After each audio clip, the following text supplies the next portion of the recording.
Have you ever wondered what really makes a leader successful? Welcome to part 1 of our series exploring the 30 best books on leadership and entrepreneurship. In this first video, we'll dive into 5 of these top books, examining their most important lessons and providing practical advice you can apply directly to your own journey. This isn't just a summary, it's a deep dive into some of the best thinking on leadership and entrepreneurial success. Let's get started. The 7 Habits of Highly Effective People by Stephen R. Covey, a timeless classic focusing on personal and professional effectiveness. The 7 Habits of Highly Effective People by Stephen R. Covey presents a comprehensive framework for achieving personal and professional effectiveness. Covey emphasizes a principle-centered approach based on universal values and timeless principles that lead to sustainable success and personal fulfillment. The book is structured around 7 transformative habits, each one building on the last, which guide individuals through a process of growth from dependence to independence, and finally to interdependence, the highest level of effectiveness. The first habit, be proactive, encourages taking responsibility for one's own actions and responses, focusing energy on things within one's control rather than external circumstances.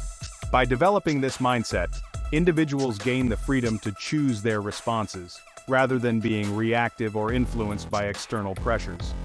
Covey's second habit, begin with the end in mind, is about envisioning one's life purpose and setting clear personal and professional goals.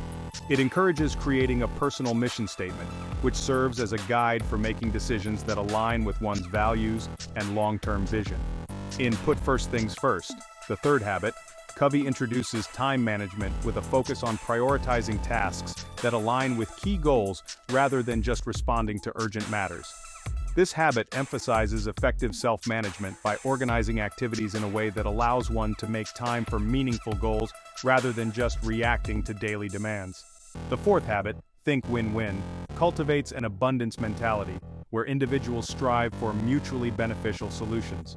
Covey encourages readers to approach relationships with a spirit of cooperation and empathy, seeking outcomes that benefit all parties. Seek first to understand, then to be understood is the fifth habit and focuses on the power of empathic listening.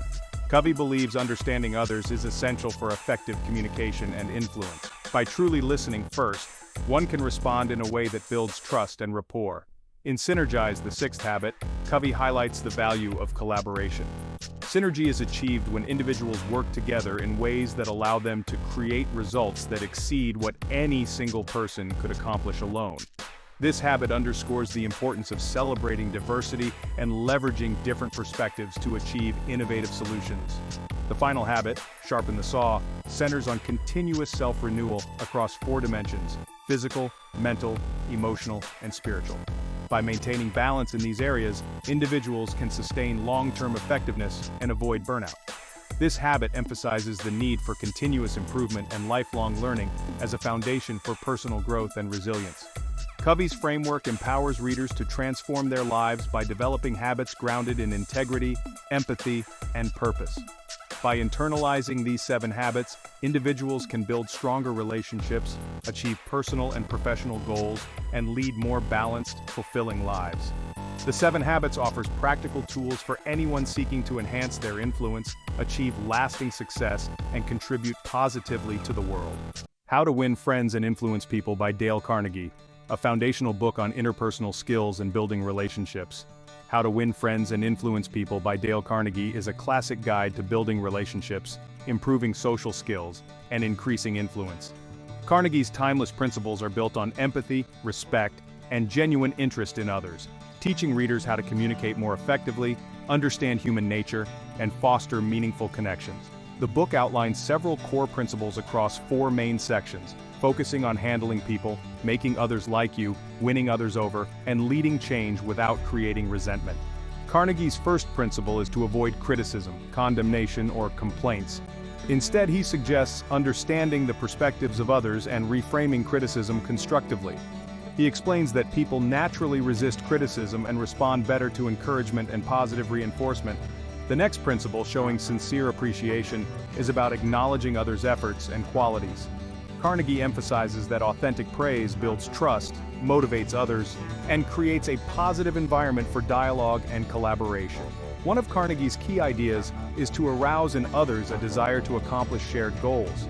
Rather than imposing ideas, he advises helping people see how their own needs and values align with the shared vision.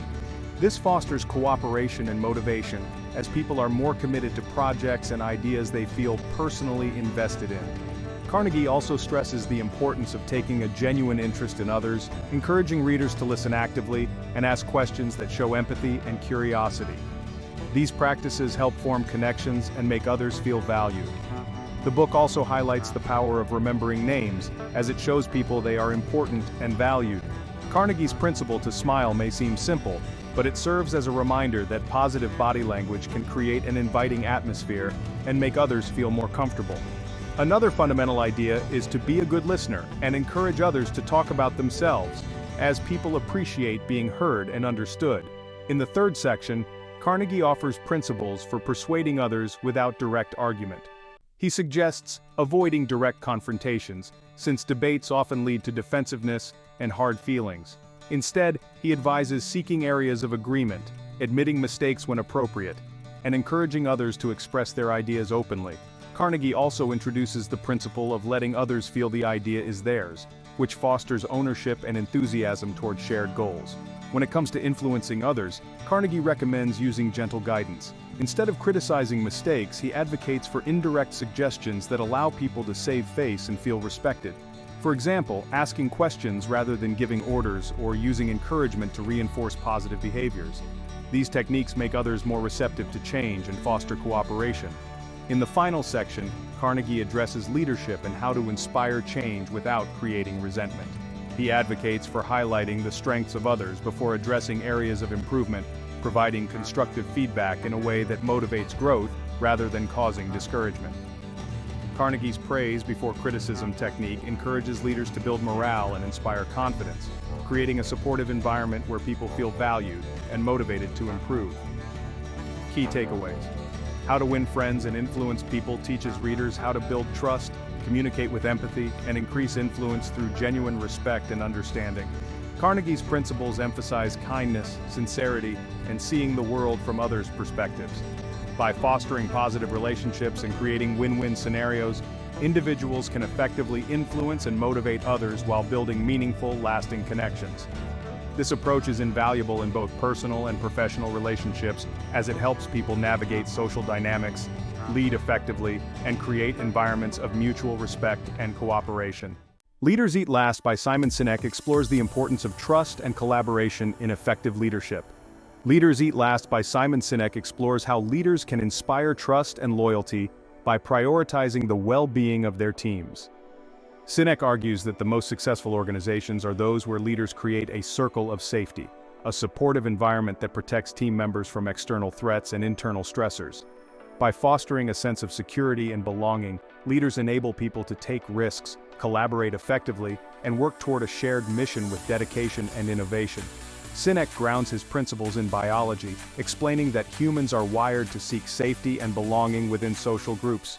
He discusses happy chemicals like endorphins, dopamine, serotonin, and oxytocin, which play crucial roles in motivating behavior and building trust. For instance, dopamine drives goal-oriented behavior and short-term satisfaction, while oxytocin strengthens social bonds and feelings of trust.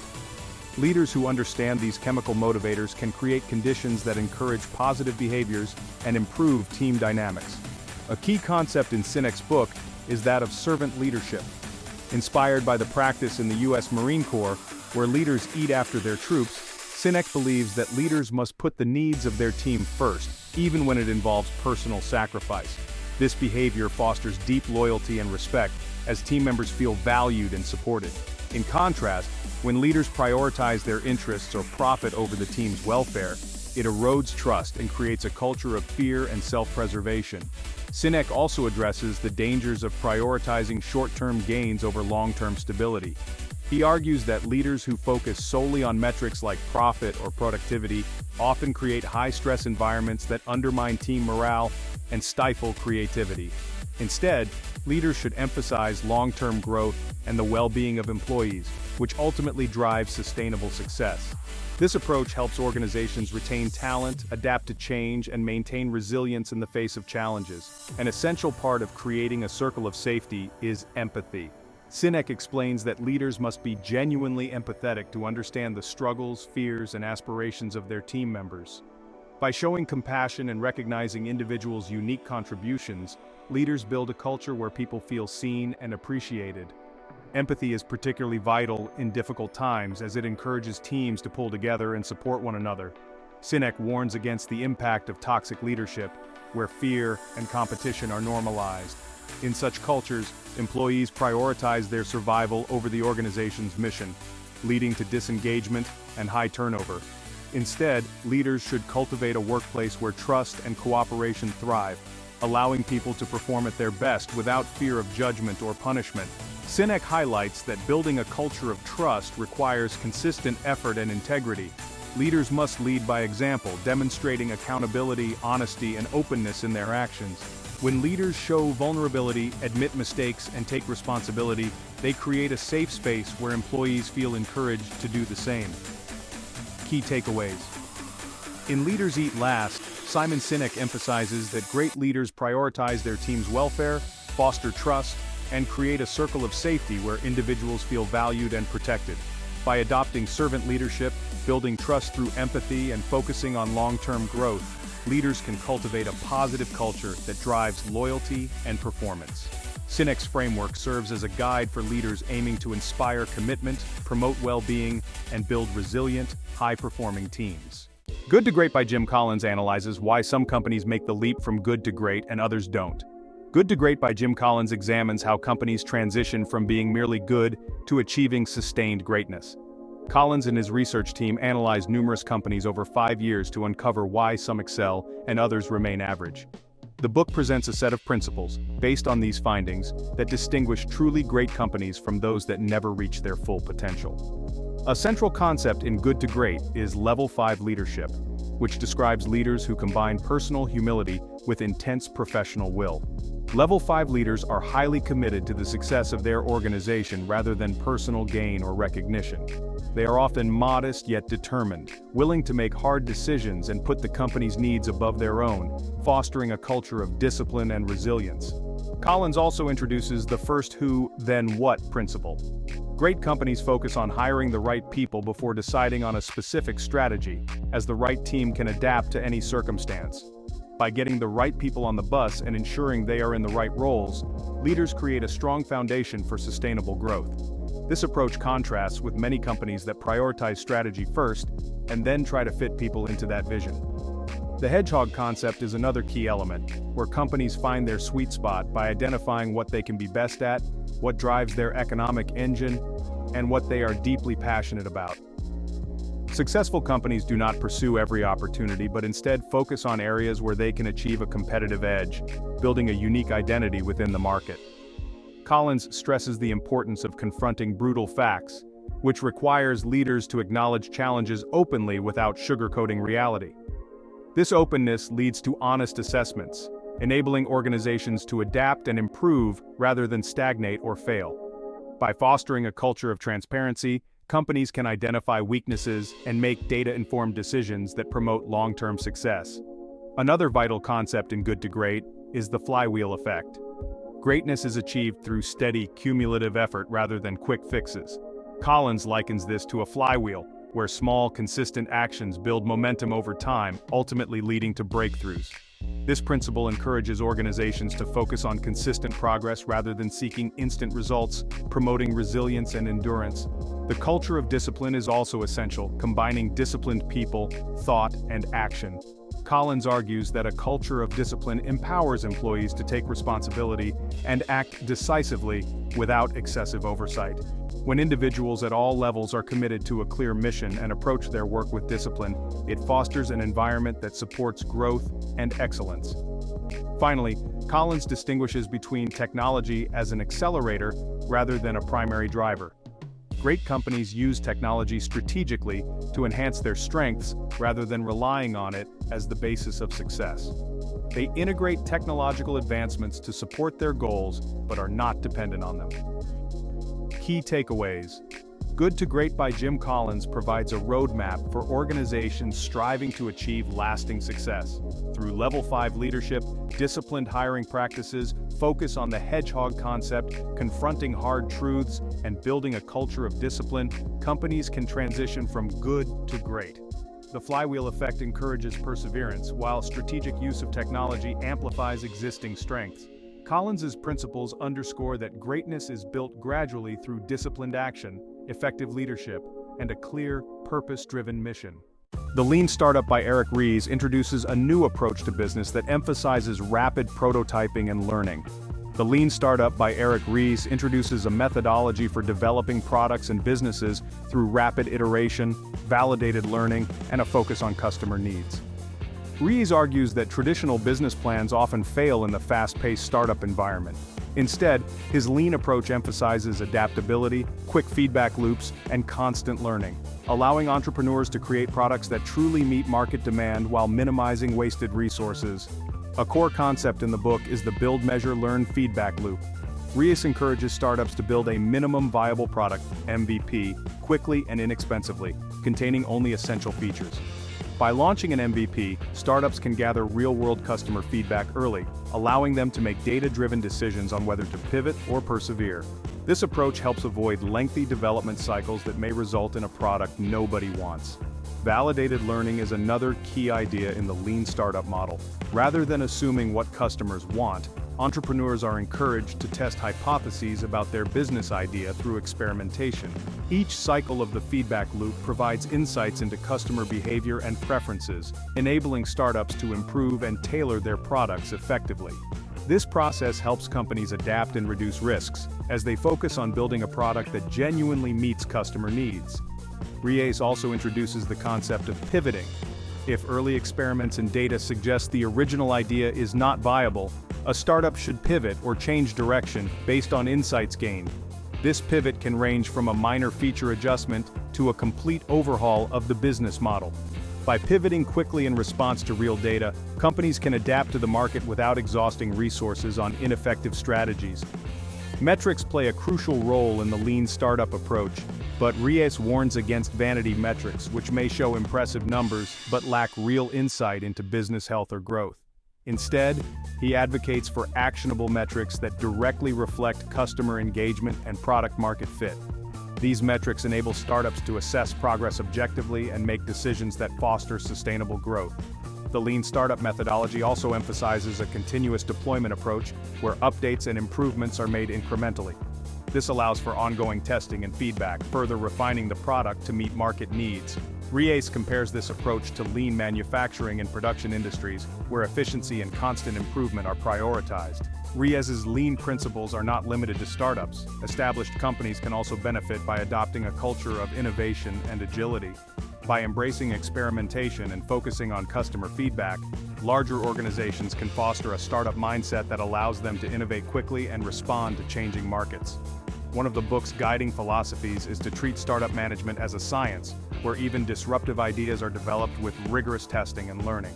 This scientific approach helps startups avoid common pitfalls of traditional entrepreneurship, such as overly optimistic assumptions or lengthy, rigid planning cycles. Key takeaways. The Lean Startup presents a revolutionary approach to building businesses by focusing on efficiency, adaptability, and customer feedback. By applying the build, measure, learn loop, emphasizing validated learning and using actionable metrics, startups can create products that truly resonate with the market. Ries encourages entrepreneurs to pivot when necessary, reject vanity metrics, and prioritize continuous improvement. This methodology equips both new and established businesses with tools to innovate, reduce waste, and increase the likelihood of sustainable success in an ever-evolving market. So, there you have it, 5 of the top 30 books that can truly transform your approach to leadership and entrepreneurship. Each book offers unique strategies, real-life insights, and powerful lessons designed to shape you into the leader and entrepreneur you aspire to be. What's the best way to start? Choose one book that resonates with you at this moment. Whether you're looking to strengthen your mindset, grow your business, or enhance team dynamics, there's a book here for every stage of your journey. Remember, these aren't just books to read, they're action guides. Challenge yourself to implement the ideas you discover, take notes, and see how they align with your leadership style. Growth happens when we actively apply what we learn and make it our own. If you found value in this video, please subscribe and check out the other parts of this 6-part series. Hit the like button and share this with anyone who could benefit from these powerful readings, and we want to hear from you. Share your favorite leadership or entrepreneurship book in the comments below, and let's keep the conversation going. Together we can help each other become the leaders we're meant to be.